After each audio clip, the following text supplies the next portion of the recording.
ऐसे कैसे जबरदस्ती अंदर घुसे आ रहे हैं? उठाते हम लोग।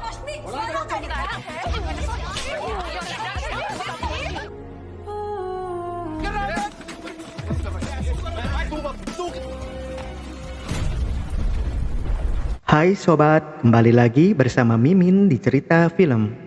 Terima kasih sudah klik video ini. Mimin doakan semoga kalian semua sehat dan sukses. Pada kesempatan kali ini, Mimin akan menceritakan sebuah film yang berjudul Rasmi Roket. Film ini bergenre drama inspiratif, mempunyai rating 7,7/10 di IMDb. Film ini mengisahkan tentang seorang atlet lari wanita dari desa. Dia adalah Rasmi. Rasmi dipitnah menjadi seorang transgender. Karena hal itu, Rasmi dikeluarkan dari tim nasional India. Tanpa berlama-lama, kita langsung saja ke alur cerita. Dan jika kalian suka dengan video ini, jangan lupa like, share, komen, dan subscribe agar channel ini terus berkembang.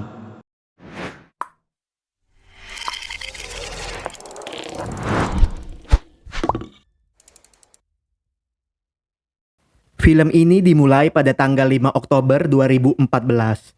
Di asrama atlet putri, terlihat beberapa polisi menjemput paksa seorang wanita yang diduga adalah seorang pria. Dia adalah Rasmi, seorang atlet lari. Tanpa kompromi, polisi itu memukul Rasmi dan membawanya ke mobil. 14 tahun sebelumnya, di desa Gujarat, terlihat beberapa anak sedang mengejar layangan putus. Rasmi menjadi satu-satunya wanita yang hobinya mengejar layangan ketimbang main bekel atau boneka. Ketika dua sepupu dan teman-temannya kelelahan, hanya Rasmilah yang masih bertahan dan berhasil mendapatkan layangan yang putus. Setiap weekend, ayah Rasmi yang seorang pemandu wisata mengajak Rasmi, yaitu anak satu-satunya, untuk ikut dengannya. Ibunya melarang Rasmi untuk ikut kegiatan suaminya, namun Rasmi menikmati berpetualang dengan ayahnya ketimbang ikut ibunya ke pasar. Rasmi yang sudah dewasa meneruskan pekerjaan ayahnya menjadi pemandu wisata. Sedangkan dua sepupunya kuliah jurusan jaringan komputer. Rasmi pun meminta dua sepupunya untuk membangun website sekolah putri yang akan dibangun di desanya. Malamnya, gak jauh dari desa, Rasmi yang akrab dengan pimpinan kamp militer di sana diminta untuk memperkenalkan wilayahnya kepada 3 anggota militer yang baru dipindahkan dari distrik desa sebelah. Mereka adalah Junior Siddiq, Junior Baksi, dan Kapten Gagan Takur. Di jam 5 pagi, mereka pun mulai melakukan perjalanannya. Ketika mereka sedang beristirahat, Junior Siddiq memakai headset untuk mendengarkan musik kesukaannya. Baksi yang melihat ranjau di dekat Siddiq berusaha untuk menghentikannya. Namun, Siddiq tidak mendengar dan terus melangkah mendekati ranjau. Nggak pakai lama, mereka pun berlari ke arah Siddiq.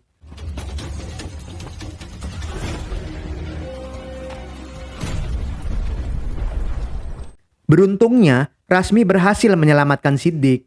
Takur yang mantan atlet lari merasa terkejut dengan kecepatan Rasmi yang bisa menempuh jarak 80 meter dalam 10 detik. Pimpinannya pun menjelaskan, dahulu di kampungnya, Rasmi disebut Roket karena dia adalah pelari tercepat di desa ini. Entah kenapa, sekarang dia seperti lari dari kenyataan. Di hari berikutnya, ketika Rasmi ingin makan siang, ibunya mengusir Rasmi karena Rasmi menolak ikut kompetisi lari. Sepupunya memberi kode bahwa seorang militer datang mencari pelari berbakat untuk dilombakan. Dengan kesal, Rasmi langsung mengejar Takur dan menceritakan alasan dia menolak ikut kompetisi. Di waktu SMP, pada saat lomba lari di sekolahnya, Rasmi hanya fokus berlari untuk mencapai garis finish, sedangkan di belakangnya telah terjadi gempa bumi yang menewaskan ayahnya. Sejak saat itu, Rasmi tidak ingin mendapatkan kemenangan seperti itu. Takur hanya memberi saran, jangan biarkan rasa takutmu untuk menang. Sepulangnya dari kamp militer, sepupunya menunjukkan aliran dana yang deras dari website amal mereka. Dana tersebut akan digunakan untuk pembangunan sekolah putri yang merupakan impian ayah Rasmi. Setelah berpikir panjang, akhirnya Rasmi bersedia ikut kompetisi. Dan hubungan ibu dan anak pun kembali baik. Di hari berikutnya, Thakur mendaftarkan Rasmi untuk ikut perlombaan antar desa. Sialnya, pendaftaran telah ditutup. Namun, Thakur meminta satu kesempatan untuk melihat Rasmi berlari. Ketika Rasmi berlari, tim penyeleksi terkejut dengan kecepatan Rasmi dan mengizinkannya ikut kompetisi. Dalam perlombaan antar desa tersebut, Rasmi menjadi yang tercepat di kotanya dan mendapatkan medali emas. Di perlombaan berikutnya, Rasmi memecahkan rekor dan menang kompetisi lomba lari antar kota. Beritanya pun menjadi viral di TV nasional. Namun, Rasmi yang mempunyai bakat dalam berlari mengalami kesulitan dalam mengikuti aturan dasar-dasar pelari. Dalam rapat tertutup, Dewan Asosiasi Atlet India mengadakan polling untuk memasukkan Rasmi ke salah satu timnas India. Salah satu tim penyeleksi dan pelatih timnas tidak setuju dengan Rasmi, dikarenakan Rasmi tidak memiliki pendidikan dasar dan sering melakukan kesalahan pada saat awal pertandingan. Beruntungnya, kekurangan tersebut bisa dipelajari dan dilatih. Sebagian dewan pun menyetujui Rasmi untuk masuk timnas India. Sesampainya di lokasi timnas, Rasmi bertemu Tejas. Dia adalah pelatih timnas. Tejas pun memperkenalkan Rasmi dengan tim lainnya. Nggak pakai lama, Rasmi pun mulai berlatih dasar-dasarnya.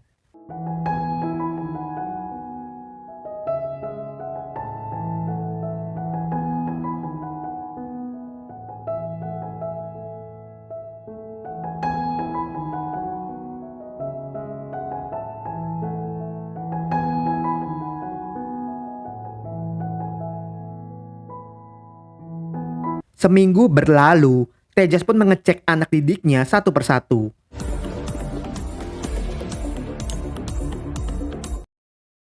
Tak disangka, Rasmi mengalahkan waktu dari pelari senior yang bernama Rika. Dia adalah putri dari tim penyeleksi nasional. Tejas pun memuji waktu dari Rasmi, walau finishnya baik, tapi awal Rasmi memulai masih buruk.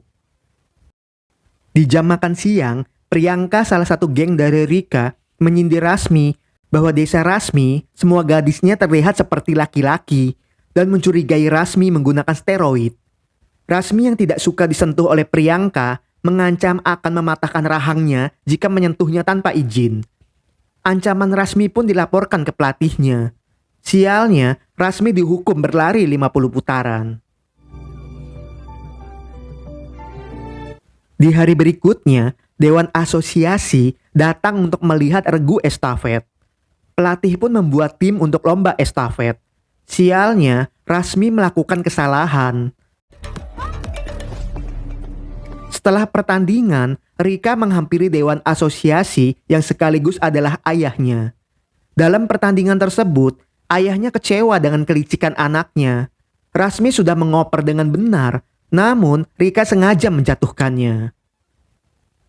Di malam harinya, Thakur menemui Rasmi untuk makan malam. Thakur pun mengatakan cintanya kepada Rasmi. Beruntungnya, cinta Thakur pun diterima. Rasmi pun mengenalkan Thakur kepada teman-temannya dan memberikan selamat kepada Thakur karena telah menjadi mayor di militer. Berkat dukungan Thakur, Rasmi pun menjadi semangat dalam menjalankan latihannya. Setelah berminggu-minggu berlatih, Rasmi pun siap mengikuti kompetisi Asia Games. Pada acara Asia Games 2014, desa Rasmi dan camp militer dengan semangat menonton acara tersebut. Dalam lomba lari 100 meter, negara Cina menjadi pesaing terberat India.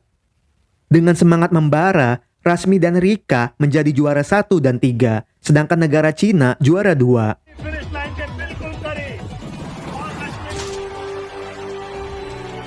Namun, Rika melihat wajah kecewa di mata ayahnya. Rika tahu hanya juara satulah yang akan diingat oleh orang lain. Di hari berikutnya, dalam lomba estafet, seorang tim dari India pun terjatuh. Tak patah semangat, Rasmi pun mengejar ketinggalan tersebut dan berlari seperti roket.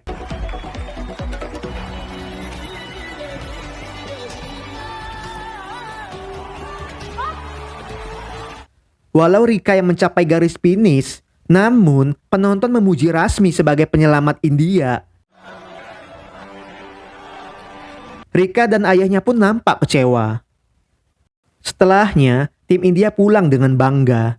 Ketika Rasmi ingin ke asrama, seorang wanita utusan dari asosiasi mengajak Rasmi ikut dengannya.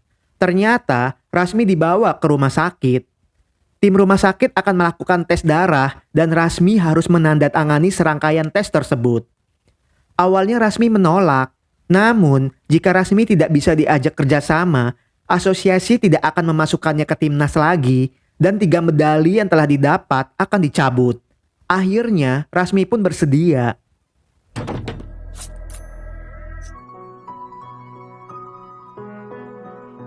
Ketika Rasmi kembali, mulut lambe Priyanka sudah kegatelan. Dirinya menyindir Rasmi adalah seorang transgender. Ternyata Priyanka sudah mengetahui tentang tes darah tersebut. Rasmi pun melayangkan bogem kerbau ke wajah Priyanka.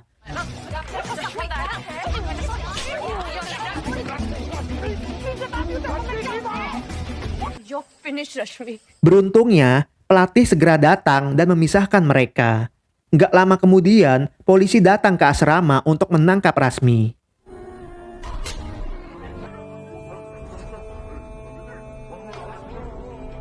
Dengan cepat, teman sekamar Rasmi membawa Thakur menemui polisi tersebut. Thakur akan membuat keluhan resmi jika tidak membebaskan Rasmi sekarang, bahwa polisi telah melanggar protokol dengan menerobos ke asrama wanita tanpa polisi wanita, serta memukul atlet terkenal tanpa surat resmi. Akhirnya, Rasmi pun dibebaskan. Namun, media yang datang menggoreng berita tersebut dan menduga Rasmi sebagai penipu karena transgender. Di hari berikutnya, di desa Rasmi, banyak media datang untuk mewawancarai tetangga sekitar. Seorang pria kota yang menyaksikan marah kepada seorang jurnalis karena memberikan berita sampah yang telah menyudutkan Rasmi. Akhirnya, perkelahian pun tak bisa dihindari. Beruntungnya, warga yang menyaksikan memisahkan mereka. Sesampainya di rumah ibu Rasmi, pria itu adalah seorang pengacara yang bernama Acid. Acid ingin mengajukan kasus ke pengadilan tinggi atas nama Rasmi. Rasmi pun menolaknya. Namun, Acid menunjukkan beberapa korban lain yang nasibnya sama seperti Rasmi. Ternyata, dalang dari gugurnya para atlet desa karena ulah kotor dari asosiasi. Sialnya, mereka semua bunuh diri karena depresi dan malu. Rasmi pun tetap menolaknya. Pada saat makan malam, ibunya ingin Rasmi ke pengadilan bersama Acid. Jika Rasmi menolaknya, ibunya akan mengusir Rasmi karena tidak ingin memiliki anak seorang pengecut. Dengan kecewa, dahulu Rasmi tidak ingin menjadi seorang atlet. Namun ibu dan yang lain memanggilku Roket dan memintanya terus berlari. Rasmi tinggal jauh dari rumah dan berlatih siang dan malam. Sekarang yang Rasmi dapatkan adalah hinaan. Bahkan negara pun tidak peduli. Rasmi pun pergi dari rumah ibunya. Thakur yang melihat mengejar Rasmi dan mengajaknya tinggal di kediamannya. Melihat sebagian diri Rasmi ada yang hilang, Thakur berusaha untuk mengisi kekosongan tersebut agar Rasmi bisa semangat kembali. Tanpa ragu, Thakur ingin menikah dengan Rasmi. Rasmi yang terharu mengiyakan ajakan Thakur. Nggak pakai lama, pernikahan pun digelar. Sialnya, hanya keluarga dan rekan dari keluarga Thakur yang datang. Keluarga Rasmi dan ibunya hanya bisa melihat foto pernikahan Rasmi dari sosmed. Di hari berikutnya, Thakur menonton Rika sedang mengadakan jumpa pers.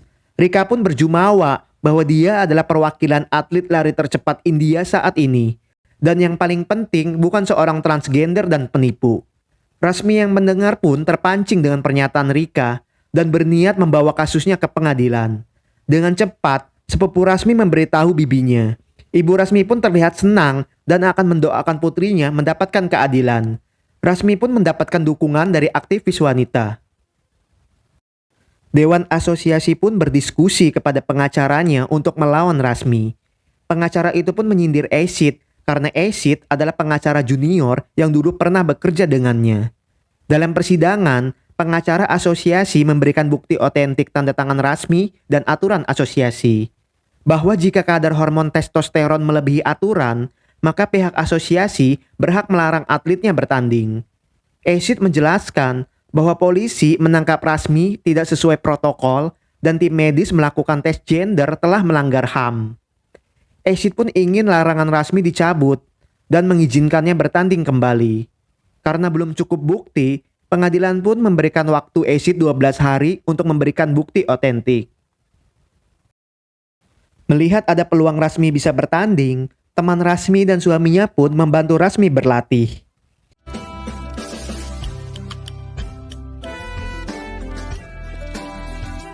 Dalam sidang berikutnya, Acid pun memanggil para saksi. Acid menemukan beberapa kejanggalan. Wanita yang menjemput Rasmi tidak memberitahu Rasmi akan dites seperti apa. Dokter pun berani melakukan tes gender karena disuruh oleh pihak asosiasi yaitu Dilip Chopra. Namun, dokter telah melanggar HAM karena telah melakukan USG karena di buku manual asosiasi tidak tertulis. Dengan telepon dari seseorang yang tidak dikenal, polisi secara kasar menangkap Rasmi dan melanggar protokol. Pengacara asosiasi pun memanggil para saksi yang akan menyudutkan Rasmi. Priyanka menunjukkan foto wajahnya yang memar karena ulah Rasmi. Pelatihnya pun menyebut Rasmi seseorang yang mudah marah.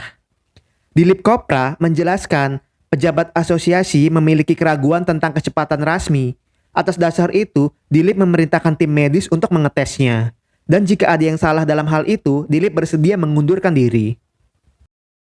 Pengadilan pun menunda 1 bulan karena Acid belum menunjukkan bukti yang kuat. Di waktu subuh, Rasmi yang sedang latihan tiba-tiba mengalami mual dan muntah. Setelah dicek, Rasmi sudah hamil 3 bulan. Dokter pun tidak melarang Rasmi untuk berhenti berlari karena kehamilan tidak untuk melepaskan gaya hidup. Thakur dan Rasmi pun nampak senang. Setelahnya, Rasmi memberitahu kabar bahagia tersebut kepada ibunya.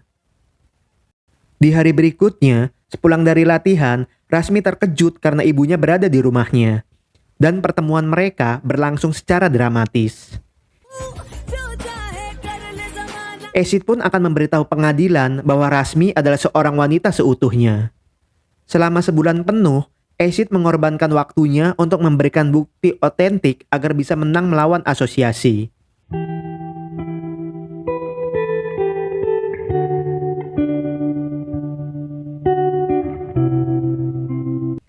Dalam persidangan, Acid menunjukkan bukti panggilan telepon tidak resmi milik polisi.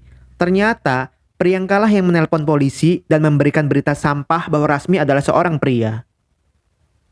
Priyanka menjelaskan bahwa dirinya pun disuruh Dilip Chopra untuk mengatakan itu. Mendengar hal itu, Dilip Chopra keluar dari persidangan. Seorang aktivis wanita yang juga seorang dokter menjelaskan bahwa kelebihan hormon testosteron tidak akan berdampak pada prestasi atlet putri dan memberikan bukti laporan tersebut.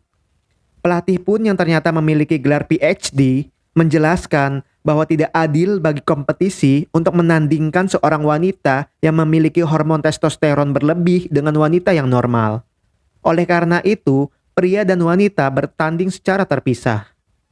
Jika logikanya seperti itu, maka Usain Bolt seorang pelari tercepat dan Michael Phelps yang seorang perenang tercepat harus dilarang ikut kompetisi karena Usain Bolt memiliki otot yang sangat langka dan Michael Phelps memiliki anggota badan yang lebih tinggi.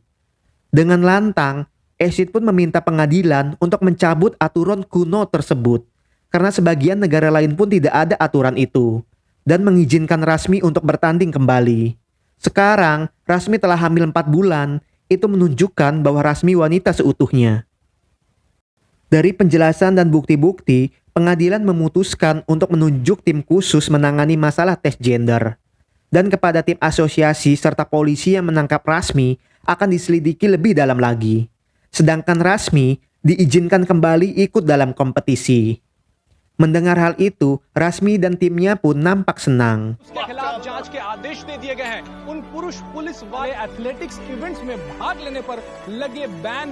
Setelahnya, Rika pun menyetujui ketua asosiasi untuk memberhentikan ayahnya secara tidak hormat.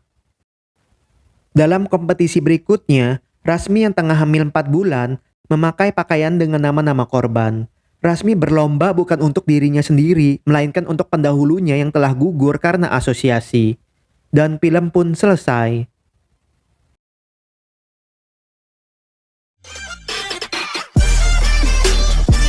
Secara keseluruhan, film ini layak ditonton. Film ini mengajarkan kita bahwa ketika kamu merasa tidak mendapatkan keadilan, kamu harus melawan. Dan ketika semua orang melakukan berbagai cara untuk membuatmu jatuh, kamu harus tetap berdiri teguh. Terima kasih untuk kalian yang nonton video ini sampai selesai. Sekian ulasan alur cerita film kali ini. Jangan lupa like, share, komen, dan subscribe supaya kalian tidak ketinggalan jika ada video menarik dari Extrada TV. Terima kasih, jumpa lagi di video selanjutnya, dan salam.